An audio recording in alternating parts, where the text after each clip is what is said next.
أولئك الذين اشتروا الضلالة بالهدى فما ربحت تجارتهم وما كانوا مهتدين.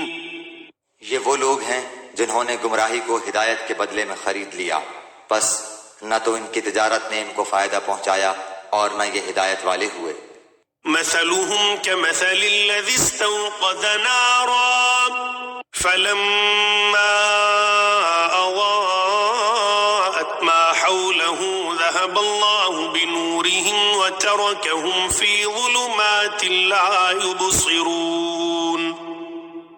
ان کی مثال اس شخص کی سی ہے جس نے آگ جلائی، پس آس پاس کی چیزیں روشنی میں آئی ہی تھیں کہ اللہ ان کے نور کو لے گیا اور انہیں اندھیروں میں چھوڑ دیا جو نہیں دیکھتے.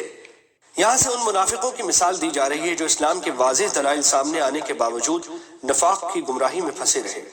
اسلام کے واضح دلائل کو آگ کی روشنی سے تشبیہ دی گئی ہے کہ جس طرح اس روشنی سے ماحول کی چیزیں صاف نظر آنے لگتی ہیں، اسی طرح اسلام کے دلائل سے حقیقت ان پر واضح ہو گئی، لیکن پھر ضد اور عناد کی وجہ سے اللہ تعالیٰ نے یہ روشنی ان سے سلب کر لی اور وہ دیکھنے کی قوت سے محروم ہو گئے. صم بكم عمي فهم لا يرجعون. بہرے گونگے اندھے ہیں پس وہ نہیں لوٹتے.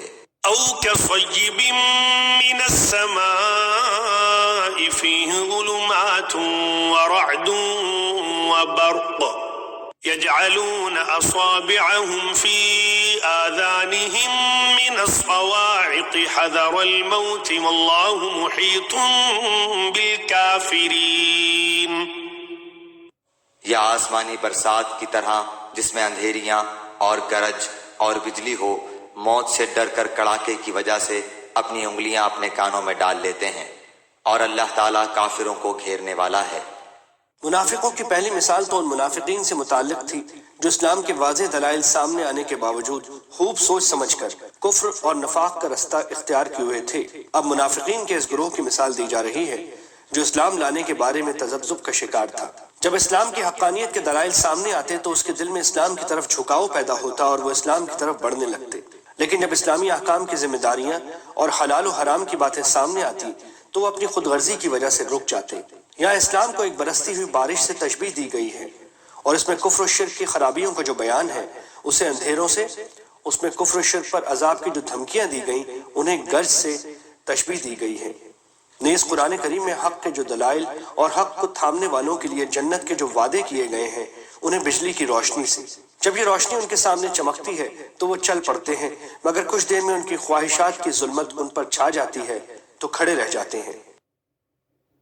یعنی جب قرآن کریم کفر اور فسق پر عذاب کی وعیدیں سناتا ہے تو یہ اپنے کان بند کر کے یہ سمجھتے ہیں کہ ہم عذاب سے محفوظ ہو گئے، حالانکہ اللہ تعالیٰ نے تمام کافروں کو گھیرے میں لے رکھا ہے اور وہ اس سے بچ کر نہیں جا سکتے. يكاد البرق يخطف أبصارهم كلما أضاء لهم مشوا فيه وإذا أظلم عليهم قاموا ولو شاء الله لذهب بسمعهم وأبصارهم إن الله على كل شيء قدير. قریب ہے کہ بجلی ان کی آنکھیں اچک لے جائے، جب ان کے لیے روشنی کرتی ہے تو اس میں چلتے پھرتے ہیں، اور جب ان پر اندھیرا کرتی ہے تو کھڑے ہو جاتے ہیں، اور اگر اللہ تعالیٰ چاہے تو ان کے کانوں اور آنکھوں کو بیکار کر دے. یقیناً اللہ تعالیٰ ہر چیز پر قدرت رکھنے والا ہے. يا أيها الناس اعبدوا ربكم الذي خلقكم والذين من قبلكم لعلكم تتقون. اے لوگو، اپنے اس رب کی عبادت کرو جس نے تمہیں اور تم سے پہلے کے لوگوں کو پیدا کیا، یہی تمہارا بچاؤ ہے.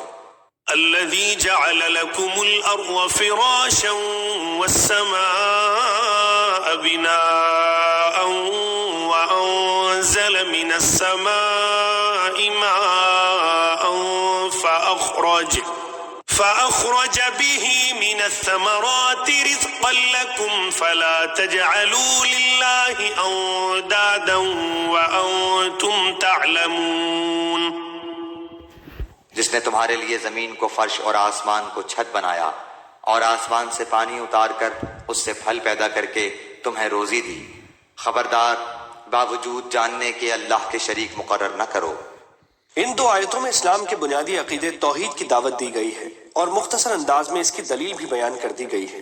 اہل عرب یہ مانتے تھے کہ ساری کائنات کو پیدا کرنا، زمین و آسمان کی تخلیق اور آسمان سے بارش برسانا اور اس سے پیداوار اگانا، یہ سب کام اللہ تعالیٰ کے ہیں۔ اس کے باوجود وہ یہ عقیدہ رکھتے تھے کہ اللہ تعالیٰ نے بہت سے کام بتوں کے سپرد کر رکھے ہیں اور وہ بت اپنے اپنے کاموں میں براہ راست فیصلہ کرنے کی صلاحیت رکھتے ہیں، لہٰذا وہ ان بتوں کی عبادت اس لیے کرتے تھے کہ وہ ان کی مدد کریں۔ اللہ تعالیٰ نے فرمایا کہ جب ہر چیز پیدا کرنے والے ہم ہیں اور ہمیں کائنات چلانے کے لیے کسی کی مدد کی ضرورت نہیں، تو عبادت کسی اور کی کرنا کتنے بڑے ظلم کی بات ہے۔